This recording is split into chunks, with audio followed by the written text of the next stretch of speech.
किस तरीके से ये आप देख सकते हैं कि शीशा लगा हुआ था और ये शीशों के ऊपर गोली चलाकर चले गए हैं। बदमाशों की पहचान अभी नहीं हो पा रही है। उन्होंने अपने मुंह पे मास्क लगा रखा था, ऐसा बताया जा रहा है। 2 बार आवाज़ आई पट पट। वो पहले तो सेल्समैन कह रहा कि पिचकारी विचकारी कुछ वैसे अलग चीज़ चला रहे हैं, फिर तीसरी में शीशा टूट गया तो कह रहा रियल गन चला रहे हैं भाई ये तो देखिए फॉरेंसिक की टीम लगातार यहाँ पर आ रखी है और आप देख सकते हैं कि किस तरीके से जो छर्रे यहाँ पर पड़े हुए हैं बंदूक के, वो यहाँ पर अब जो फायरिंग करी है, कितने राउंड फायरिंग हुए हैं, उसके सारे के सारे सबूतों की मैपिंग की जा रही है। सदमे में है पूरा परिवार कि हम कल से यहाँ दुकान पे, यदि उनका परिवार का बच्चा, उनका भाई, उनका पति, उनका बेटा आता है तो उनका दिमाग सिर्फ यहाँ होगा कि वो सेफ है या नहीं है। कई बार इस तरीके से ही दुकानदारों से वसूली करने के भी मामले उत्तम नगर के अंदर सामने आए हैं, लेकिन अभी तक ऐसी कोई भी मामले के बारे में पता नहीं चल पा रहा है। बिल्कुल निकम्मी सरकार, निकम्मी प्रशासन हो चुका है। नमस्कार, मैं हूं प्रशांत और आप देख रहे हैं इंडिया टाइम 24 न्यूज़। और इस वक्त मेरी मौजूदगी उत्तम नगर में है और जहां पर अभी थोड़ी देर पहले 2 अज्ञात बदमाश इस प्रॉपर्टी डीलर की दुकान पर आते हैं और ताबड़तोड़ फायरिंग स्टार्ट कर देते हैं। आप कैमरामैन से कहूँगा एक बार जूम करके दिखाएं कि किस तरीके से ये आप देख सकते हैं कि शीशा लगा हुआ था और ये शीशों के ऊपर गोली चलाकर चले गए हैं। बदमाशों की पहचान अभी नहीं हो पा रही है। उन्होंने अपने मुंह पे मास्क लगा रखा था, ऐसा बताया जा रहा है। और स्कूटी के ऊपर 2 लोग आते हैं। कोई आपसी रंजिश वगैरह कुछ भी नहीं बताई जा रही कि किसी ने कोई धमकाया हो या ऐसा कुछ भी नहीं पता चल रहा है। और बगल में आप देख सकते हैं कि उन्हीं के ही भाई की दुकान है यहाँ पर, वो भी इधर मौजूद थे जिस समय वो लोग आए हैं। उनसे भी बातचीत करेंगे। तो देखिए किस तरीके से उत्तम नगर के अंदर लगातार बदमाशों के हौसले इतने ज़्यादा बुलंद हो रखे हैं। इससे पहले भी कई सारी घटनाएं ऐसी आ चुकी हैं। कई बार गोली चलाने के मामला हो या फिर कई बार इस तरीके से ही दुकानदारों से वसूली करने के भी मामले उत्तम नगर के अंदर सामने आए हैं, लेकिन अभी तक ऐसी कोई भी मामले के बारे में पता नहीं चल पा रहा है कि कोई वसूली के लिए हो या फिर डराने धमकाने के लिए किया गया है। बस इतना ही पता है कि 2 अज्ञात बदमाश स्कूटी पर आते हैं और इस घटना को अंजाम देते हैं। आप देख सकते हैं कैमरामैन दिखाए कि किस तरीके से गोली के निशान यहाँ पर मौजूद हैं। अभी फिलहाल अंदर फोरेंसिक टीम मौजूद है। इसके साथ साथ दिल्ली पुलिस के जो लोग हैं वो भी आए हुए हैं। परिवार के जो लोग हैं उनसे बातचीत करेंगे और जानेंगे। सर नमस्कार। सर ये आप ही के भाई की दुकान है, कितने बजे की घटना है? ये है जी 3:15 साढ़े 3 के आसपास। तो अंदर कोई उस समय मौजूद था? नहीं जी, कोई नहीं था। तो क्या कोई ऐसी वसूली वगैरह या किसी के लिए पहले कोई कॉल? नहीं, ऐसा तो कुछ नहीं आया। अच्छा, तो आप यहीं थे उस समय? हाँ, तो कैसे आए थे? स्कूटी पे थे, स्कूटी वाइट कलर की। गन लेके डायरेक्ट कितने राउंड मारे? अब इतना ध्यान नहीं था, मैं किसी को पेमेंट दे रहा था। 2 बार आवाज़ आई पट पट। वो पहले तो सेल्समैन कह रहा कि पिचकारी विचकारी कुछ वैसे अलग चीज़ चला रहे हैं, फिर तीसरी में शीशा टूट गया तो कह रहा रियल गन चला रहे हैं भाई ये तो। फिर हम इतने बाहर निकले, इतनी देर में तो चले गए। तो क्या आपके भाई से कभी कोई बातचीत हुई है जिसमें कहीं उन्होंने? नहीं, ऐसा तो कुछ नहीं हुआ है। आप लोग भी इस समय वहीं थे?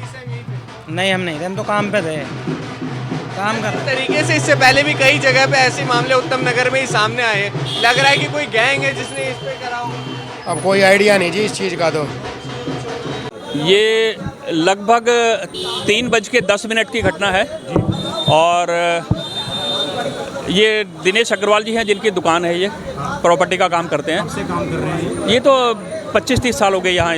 हाँ जी, 25-30 साल से हैं और बहुत साधारण है। ऐसा नहीं है कि कोई क्रिमिनल रिकॉर्ड है या कोई क्राइम करके बहुत सिंपल आदमी है। कभी आज तक इनका किसी से तू मैं भी नहीं आज तक कोई कभी। और फिर किस लिए इन पे फायरिंग हुई, ये हम भी अभी अचरज में हैं। लगातार मैं देख रहा हूँ यहाँ पर पहले भी इस तरह की वारदात हो चुकी है। आप भी कुछ जानकारी देना चाहेंगे पहले किस तरह की वारदात इस इलाके में हुई है? इसी तरह की हुई है कि थ्रेड कॉल, पैसे की फिरौती की कॉल यहाँ आती रही है। इससे पहले मैंने बताया भी, यहाँ बंसल सीमेंट है कॉर्नर पे, उनको 2 साल पहले इसी तरह की कॉल आई थी। उनके यहाँ फायरिंग की, उनकी शॉप पे उनको 2 गोलियां लगी। उनकी किस्मत अच्छी थी, बच गए वो। कॉर्नर पे दिल्ली साड़ी सेंटर है, बहुत बड़ा शोरूम है। उनके बेटे को दिन दहाड़े मतलब रात को सरेआम मार दिया था। उसके बाद कुछ नहीं हुआ।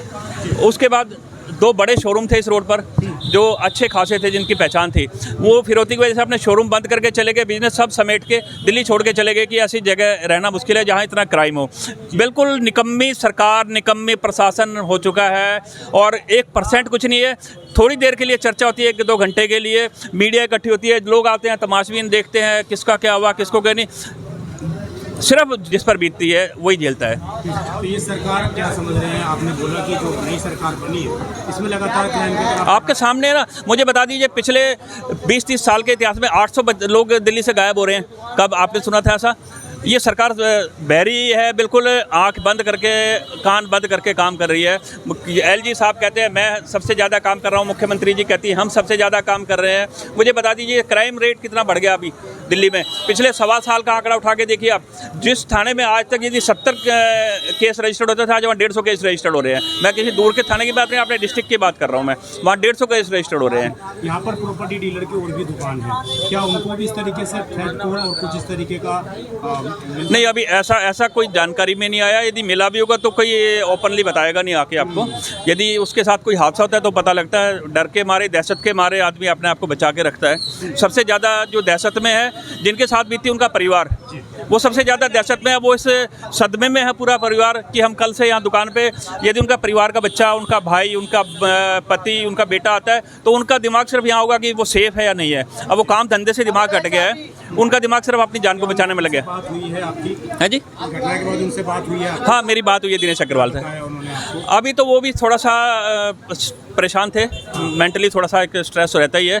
और टाइम पे दुकान पे मौजूद थे? नहीं, दुकान पर उस वक्त कोई भी नहीं था। कोई भी नहीं, दुकान खाली थी बिल्कुल? दुकान खाली थी। 2 राउंड उन्होंने पहले बाहर शीशे पे किए, फिर अंदर जाके किया। मतलब 2 राउंड बाहर फायरिंग की, फिर अंदर भी फायरिंग? हाँ जी, हाँ जी। तो अंदर मतलब पूरे दहशत फैलाने के नजरिए से ही फायरिंग की गई है? नहीं, अंदर एक पार्टीशन है, उनको लगा होगा शायद अंदर पार्टीशन में कोई ना बैठा हो, इसलिए अंदर घुस के की होगी, लेकिन अंदर कोई था नहीं। तो देखिए फॉरेंसिक की टीम लगातार यहाँ पर आ रखी है और आप देख सकते हैं कि किस तरीके से जो छर्रे यहाँ पर पड़े हुए हैं बंदूक के, वो यहाँ पर अब जो फायरिंग करी है, कितने राउंड फायरिंग हुए हैं, उसके सारे के सारे सबूतों की मैपिंग की जा रही है कि कितने कितने इंच पे यहाँ पड़े हैं। इसके साथ साथ एक मैगजीन भी इधर आप देख सकते हैं और लगातार फॉरेंसिक की टीम जो है जांच जो है लगातार कर रही है। यहाँ पर आप देख सकते हैं उत्तम नगर के अंदर कितना ज़्यादा बदमाशों के हौसले इतने बुलंद हो रखे हैं। आपको कई सारे फायरिंग के छर्रे यहाँ पर दिख रहे हैं। पहले बात ये हो रही थी कि 2 राउंड फायरिंग हुई है, लेकिन 4-5 छर्रे यहाँ पर अभी भी दिख रहे हैं और लगातार फॉरेंसिक टीम इस प्रॉपर्टी डीलर के ऑफिस के अंदर और बाहर हर जगह छानबीन कर रही है। नाम बताइए। राकेश। अच्छा, कितने साल से आप यहाँ दुकान लगा रहे हैं? काफ़ी टाइम हो गया, 15-16 साल से ऊपर ही हो गया। ये जो गोली चलने की वारदात सामने आई, कितने बजे की है ये? ये 3:45-4 बजे के आसपास की बात होगी। 3:45-4 बजे के आसपास की। कितने लोग थे? 2 लोग थे। 2 लोग थे। कैसे, नकाब पहन रखा था या क्या? हाँ, चेहरा ढक रखा था और स्कूटी से थे वो। और लोग थे? 2 लोग थे। 2 लोग। क्या मास्क लगा रखा था उन्होंने? मास्क लगा रखा था। कैसे, मतलब हेलमेट पे आए थे या कैसे ऐसे ही? बाहर से तो देख नहीं पाए, लगा हेलमेट ही लगा रखे थे, बता रहे थे लोग हेलमेट लगा रखे थे। हेलमेट लगा रखा। कितने राउंड फायरिंग की हुई थी? यहाँ 3-4 राउंड हुई होगी। 3-4 राउंड हुई थी। 3-4 राउंड फायरिंग हुई है। पुलिस टीम कितने टीम पे देर में आ गई थी? आ गई थी, थोड़ी देर में ही आ गई थी, ज़्यादा टाइम नहीं लगा था। किसी क्या को उस टाइम पे दुकान के जो मालिक है वो मौजूद थे दुकान के अंदर? नहीं, उस टाइम नहीं थे। किसी को चोट वगैरह आई है? नहीं, कोई किसी को चोट नहीं है। छोटे नहीं। किसी के लगी तो नहीं है कोई? नहीं, किसी को नहीं लगी। ऐसी घटना पहले कभी हुई है यहाँ पर? नहीं, इधर तो नहीं हुई थी, इधर आगे कहीं हुई थी, सुनने में आया था, लेकिन इस रोड पे तो अभी ऐसे नहीं हुआ था। काफ़ी टाइम हो गया होगा, 4-6 महीने से ऊपर ही हो गया होगा, साल हो गया होगा। आपको क्या लग रहा है इसके पीछे की क्या वजह होगी? आपके कि भाई हैं, उनके बताया जा रहा है? नहीं, भाई हम नहीं है, वो कहीं गए हुए हैं, हम लोग तो यहाँ दुकान आप पे इस काम दुकान करते में काम करते हैं? हाँ जी। अच्छा, इससे पहले कभी कोई लोग आए जिनसे उनकी धमकी या कुछ बातचीत? नहीं, ऐसा तो कुछ सुनने में आया नहीं। ऐसा कुछ सुनने में नहीं आया। कभी आपको बताया गया इनके भाई के द्वारा कि कुछ ऐसे बातचीत? नहीं, इतना हम लोगों को क्या पता होता है। अच्छा। हम लोग तो वर्कर हैं, यहाँ काम करते हैं, हमें क्या। क्या नाम है सर आपका? अशोक कुमार। अशोक जी, आपकी भी दुकान इस बगल में ही है, प्रॉपर्टी डीलर की आपकी भी दुकान है? नहीं जी, मैं तो यहाँ वैसे ही ग्राहक। ग्राहक है? हाँ जी। इसी इलाके में रहते हैं? हाँ जी, इसी इलाके में? वाणी विहार में। वाणी विहार हाँ में। ये जो कल फायरिंग हुई है अभी 3 बजे शाम को, हाँ जी। कैसे देखते हैं सर आप? कितना अपने आप को सुरक्षित महसूस करते हैं? कोई सुरक्षित नहीं है यहाँ। जी। हाँ, जब मर्जी गोली मार के निकल जाओ। पहले भी इस तरह की घटना इस इलाके में हो चुकी है? बहुत, कई हुई हैं। कई हुई है? हाँ। कभी उसका कोई रिजल्ट निकल के आया क्या? हमें तो कुछ नहीं दिखा। आपको कुछ नहीं दिखा? नहीं। जी। तो आपको लग रहा है कि आप अपने आप को सुरक्षित महसूस इलाके में नहीं करते? बिल्कुल। क्या कहना चाहेंगे पुलिस प्रशासन से? अरे हमने क्या कहना है? पुलिस प्रशासन पुलिस को पता ही है। पुलिस प्रशासन की तो गलती पुलिस है। को जी। पुलिस की तो गलती है। पुलिस को पता है यहाँ क्या हो रहा है, लड़के घूमते रहते हैं। हाँ, पुलिस को सारा मालूम है। यहाँ रेकी होती रहती है मतलब? होती होगी, 100% होती होगी। पुलिस को तो सब मालूम है। यहाँ रात को 10 बजे आओ, यहाँ इतनी भीड़ यहाँ होती भी है। लड़के नशा करते रहते हैं। नशे करते हैं पुलिस यहाँ। अभी कोई बिल्डिंग बना रहा हो कहीं पे तो पुलिस वाला साला पहुँच जाएगा। तो देखिए फॉरेंसिक्स जो है वो लगातार यहाँ पर अपने काम करते जा रहे हैं। दिल्ली पुलिस की टीम जो है लगातार यहाँ आ रखी है। कोई भी स्पष्ट नहीं हो पा रहा है कि क्यों ये फायरिंग हुई है, लेकिन आप देख सकते हैं कि बगल में ही उनकी एक अग्रवाल पेंट्स की भी दुकान है, वो भी उनके भाई की दुकान है जो उस समय वहाँ दुकान पर मौजूद भी थे। उन्होंने बताया कि किस तरीके से उस टाइम घटना हुई है, वहाँ पर थे।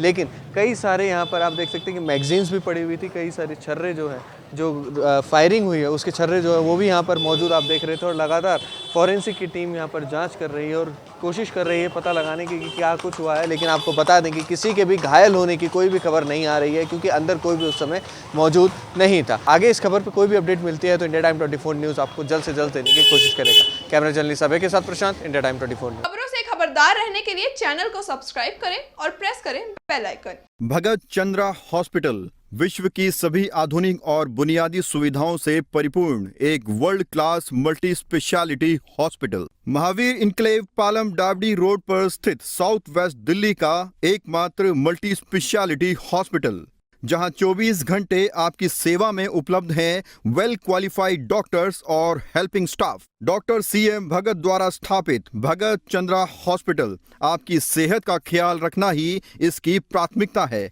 वो भी अफोर्डेबल रेट्स में।